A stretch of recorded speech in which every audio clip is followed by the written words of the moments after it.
Bienvenue sur WiseCat, la chaîne des explorateurs de la spreadsheet. Dans cette vidéo, nous allons voir comment faire un top N avec Excel et Power BI.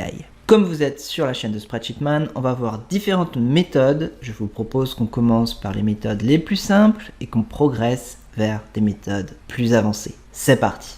Première méthode, la plus simple, le filtre de tableau. J'ai ces données avec des super-héros, leur univers et des scores. On va dire que je souhaite retrouver les 3 plus gros scores. Je clique sur le bouton filtre de la colonne score, filtre numérique, 10 premiers. J'ai la boîte de dialogue 10 premiers qui s'affiche à l'écran et je souhaite uniquement les 3 plus gros scores. Voilà le résultat. Et si je le souhaite, je peux encore trier mes données par ordre alphabétique, trier de A à Z. La suite, il est possible de réaliser cette opération avec un tableau croisé dynamique. On a ici des données un peu différentes avec les quantités vendues de comics de l'ensemble d'une année. Avant de pouvoir réaliser mon top N, pour retrouver les 3 comics qui se sont le mieux vendus, il va falloir faire une agrégation par comics, c'est-à-dire retrouver le nombre vendu par comics. Je sélectionne une cellule de ma table, insertion, tableau croisé dynamique. Je vais venir placer mon TCD ici par exemple. Ok. J'ai le volet champ de tableau croisé dynamique qui s'affiche. Je vais sélectionner mes comics et les quantités. Je vais à nouveau cliquer sur le bouton de filtre, filtre s'appliquant aux valeurs et je cherche les 10 premiers. J'ai la boîte de dialogue filtre des 10 premiers qui s'affiche, je souhaite uniquement les 3 premiers. Ok, voilà les 3 comics les plus vendus, mais en fait ils sont classés par ordre alphabétique, je souhaite un ordre décroissant par quantité. Je vais simplement me placer dans une cellule de la colonne quantité. Je fais un clic droit, trier, du plus grand au plus petit. Et voilà mon tri. Donc ce sont les Avengers, Superman et Batman qui sont les comics les mieux vendus. Voilà pour la méthode TCD. Il est possible de réaliser la même opération avec Power Query. C'est un tout petit peu plus complexe. Mais il peut être utile de connaître cette méthode. Avec Power Query, on peut faire des manipulations de données plus complexes. À nouveau, je sélectionne une cellule de ma table et je fais un clic droit. Obtenir des données à partir. Je viens d'importer mes données dans Power Query. Comme précédemment avec le tableau croisé dynamique, la première phase est de faire une agrégation des données par quantité. Pour ça, je vais aller dans Transformer, Grouper par. Je veux regrouper mes comics. Au niveau de l'opération, je veux calculer la somme de mes quantités. Ok, voilà la somme des quantités de comics vendues. Je vais simplement trier ces données. Je souhaite un tri décroissant. Et je vais garder uniquement les 3 premières lignes. Accueil, conserver les lignes, conserver les premières lignes, et je souhaite les 3 premières lignes. Ok. À présent, je vais charger mon tableau dans Excel, fermer et charger dans. Je souhaite un tableau, je vais placer ce tableau ici. Entrée et OK. J'ai le même résultat qu'avec le tableau croisé dynamique. Next, les formules. Il est possible de réaliser un top N avec les fonctions filtre et grande valeur. Je vous propose de commencer par décomposer la fonction. On veut un top 5. Je vais utiliser la fonction grande valeur ici pour déterminer quel est le seuil pour faire partie de ce top 5. Mes notes sont ici et je souhaite un top 5. Donc la valeur contenue dans la cellule G2. Je ferme la parenthèse et entrée. Le seuil pour faire partie du top est 13. À partir de là, je vais pouvoir utiliser la fonction filtre pour garder uniquement les héros qui ont un score supérieur ou égal à cette valeur. Je vais me placer ici, égal filtre, je vais sélectionner mes données et je souhaite inclure mes scores supérieurs ou égal à mon seuil. Je ferme la parenthèse et entrée. J'ai bien un top 5 avec des héros qui ont un score supérieur ou égal au seuil. Éventuellement, je vais vouloir trier ce résultat par score. Je vais venir modifier ma formule. Je vais me placer dans la barre de formule, ce sera plus simple. Je vais utiliser la fonction trier. Mon tableau est la valeur renvoyée par la fonction filtre, point virgule, mon index de tri. Je souhaite trier ces données par score. C'est la troisième colonne de mon tableau. Point virgule, au niveau de l'ordre de tri, je souhaite un ordre décroissant, donc -1. Ferme la parenthèse. Éventuellement, je vais formater un petit peu ma formule, comme cela. J'appuie sur Entrée, et voilà mon résultat. On va tenter de faire ça en une seule étape, donc de créer une seule formule avec la fonction filtre et la fonction grande valeur. On va commencer par le plus simple. Je vais me placer dans la barre de formule et on va commencer par le plus simple, la fonction grande valeur. Pour le premier argument matrice, il s'agit des scores. Point virgule, je souhaite un top 5, donc c'est la valeur qui est ici. Je ferme la parenthèse, il s'agit de mon seuil. À présent, je vais pouvoir utiliser, comme précédemment, la fonction filtre pour ne garder que les notes supérieures ou égales à 13. Donc filtre, premier argument, le tableau, il est ici. Point virgule, je souhaite y inclure les scores qui sont supérieurs ou égales à la valeur renvoyée par ma fonction grande valeur. Je vais un petit peu mettre ça en forme pour le rendre plus lisible. Je ferme la parenthèse et Entrée. Notre résultat est correct, il nous manque juste la fonction trier pour pouvoir trier mes scores par ordre décroissant. Je vais ajouter cette fonction trier, point virgule. Le score est toujours dans la troisième colonne et je souhaite un tri décroissant, donc -1. Je ferme la parenthèse.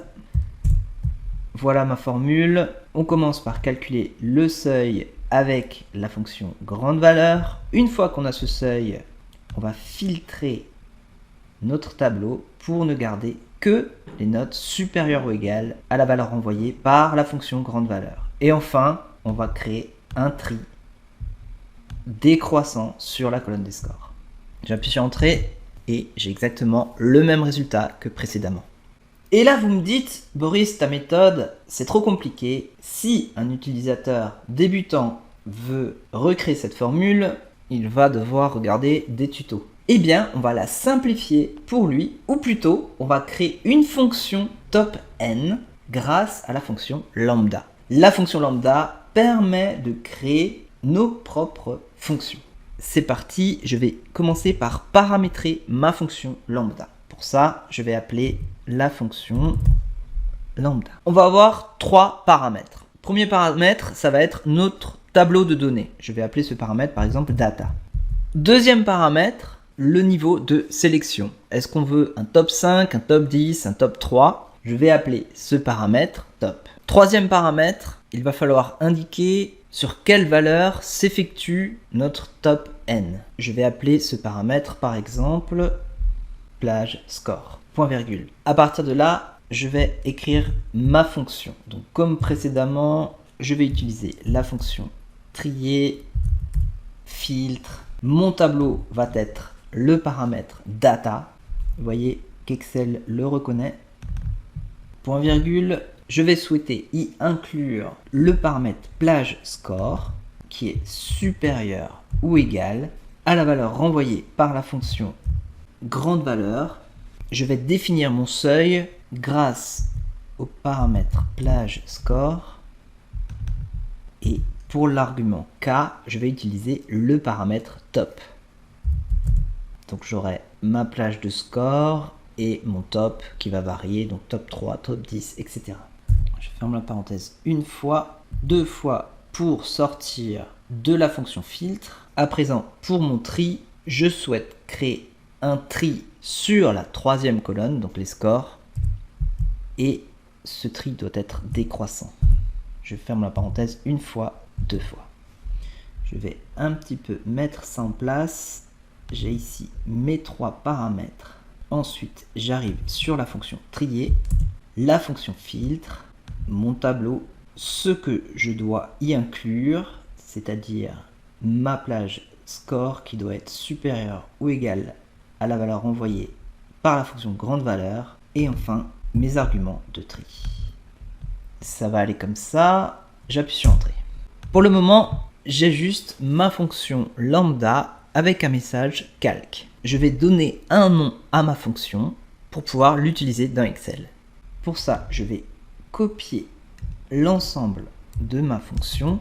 Je vais aller dans Formule, définir un nom.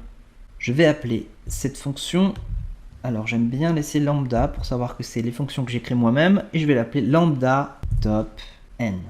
Et je vais faire référence donc à l'ensemble de ma fonction définie. Donc je vais simplement coller ici toute ma fonction. Ok.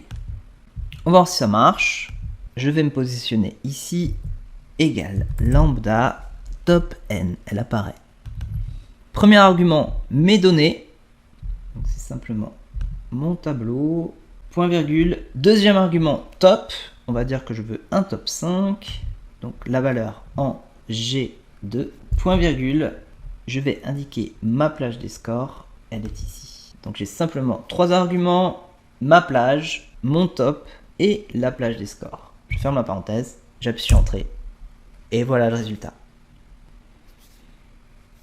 Si par défaut Excel ne possède pas de fonction top n, le langage DAX, lui, en a une. On va commencer par l'étudier avec Excel, puis on ira dans Power BI, car dans Power BI, la fonction top n en DAX offre plus de possibilités. J'ai ces données et dans un premier temps, mon but va être de calculer la somme des scores du top 3 des héros. Et ensuite, le pourcentage du top 3 par rapport au score total. Je vais commencer par importer cette table dans Power Pivot afin d'utiliser le langage DAX. Je sélectionne une cellule de ma table et je vais dans l'onglet Power Pivot.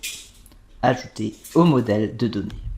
Ma table a été ajoutée au modèle de données de Power Pivot. À partir de là, je vais pouvoir utiliser le langage DAX. Je vais créer un tableau croisé dynamique et je vais simplement venir le placer ici pour le moment. Ok. Première mesure, on va calculer le total de mes scores. Dans Power Pivot, mesure, nouvelle mesure. Je vais nommer cette mesure Total Score. Et ça va simplement être la somme du champ score de ma table T-Comics. Au niveau du formatage, je ne veux pas de décimale. Et éventuellement, je vais utiliser le séparateur de milliers. Ok. J'ai un score total de 177. Maintenant, pour mon top 3. Deuxième mesure, je vais utiliser la fonction top n pour retrouver uniquement le score total de mon top 3. À nouveau, je vais aller dans Power Pivot, mesure, nouvelle mesure. Je vais appeler cette mesure score top 3 par exemple. Je vais utiliser la fonction calculate car je vais rechercher à modifier ma mesure total score pour ne garder que mon top 3. Calculate. Mon expression est ma mesure total score et je souhaite filtrer cette mesure pour ne garder que mon top 3. Pour ça, je vais utiliser la fonction top n. Je souhaite un top 3. Mon tableau s'appelle T-Comics DAX et je veux un classement par score.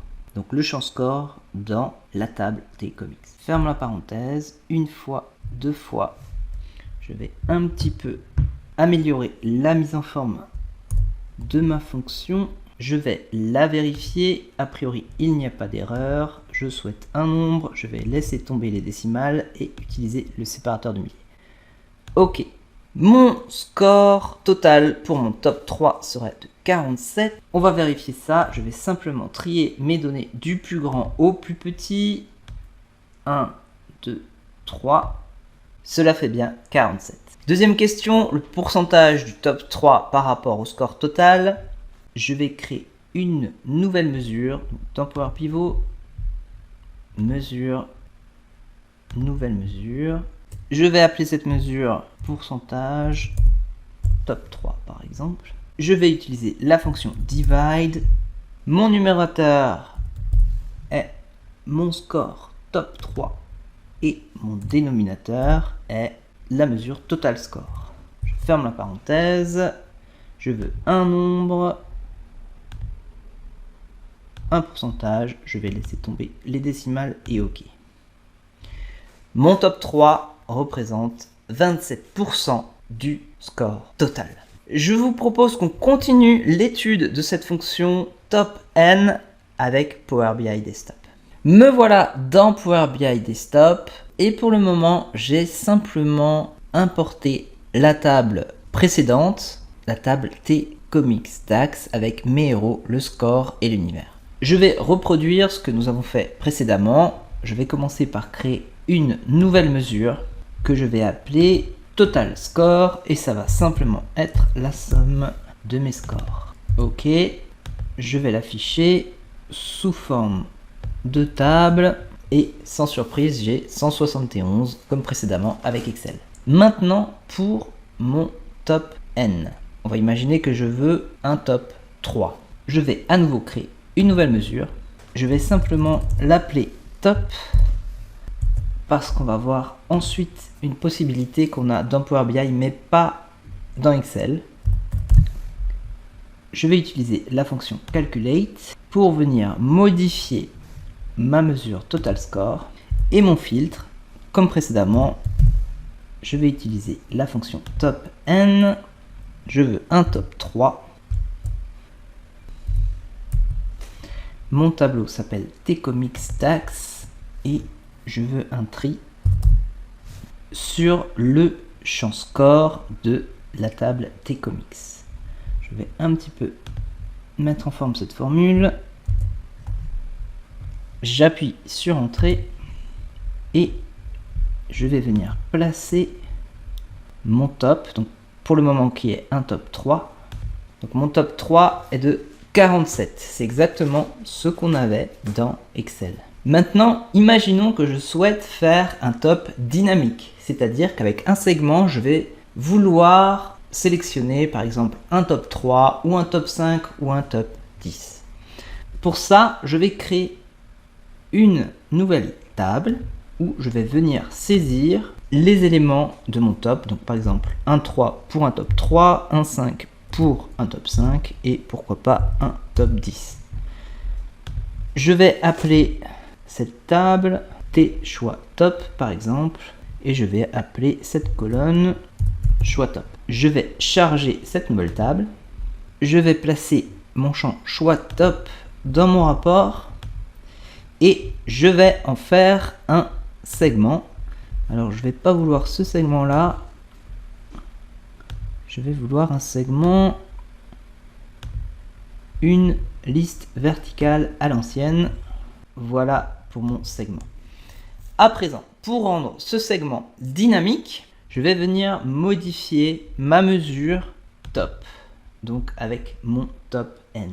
Ici, j'ai une constante qui est 3 puisque je voulais un top 3. Maintenant, pour rendre cette mesure dynamique, je peux utiliser la fonction selectedValue et je vais y placer mon champ choix top.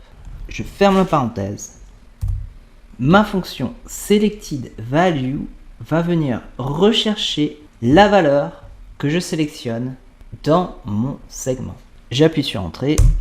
Pour le moment, je n'ai rien puisque je n'ai rien sélectionné dans mon segment. Par contre, si je sélectionne 3, je vais avoir 47. Si je sélectionne 5, je vais avoir 73 et 10, je vais avoir 132. Je vais rester sur 5. Je vais vous montrer une autre spécificité de la fonction TOP_N dans Power BI Desktop. Cette fonction peut aussi servir à créer une table. Pour ça, je vais aller dans Modélisation et je vais écrire une expression DAX pour créer une table. Je vais appeler cette table, par exemple, Top 5. Je vais directement utiliser ma fonction TOP_N et je vais venir modifier ma table tcomicsdax pour ne garder que mon top 5 des scores. Donc je souhaite un top 5. Mon tableau s'appelle tcomicsdax et je souhaite un top 5 sur le champ score classé par ordre décroissant. Je ferme la parenthèse et entrer. Voilà ma nouvelle table. On va en faire un graphique. Je sélectionne par exemple l'histogramme empilé et je vais placer mes scores et mes héros. J'ai uniquement mon top 5 des héros, c'est-à-dire Harley Quinn, Thor, Wonder Woman, Flash et Iron Man. C'est tout pour cette vidéo. Si vous avez des suggestions de vidéos, que ce soit sur Excel, Power BI ou Google Sheet, laissez-moi un commentaire. Et d'ici là, n'oubliez pas que je suis Spreadsheetman.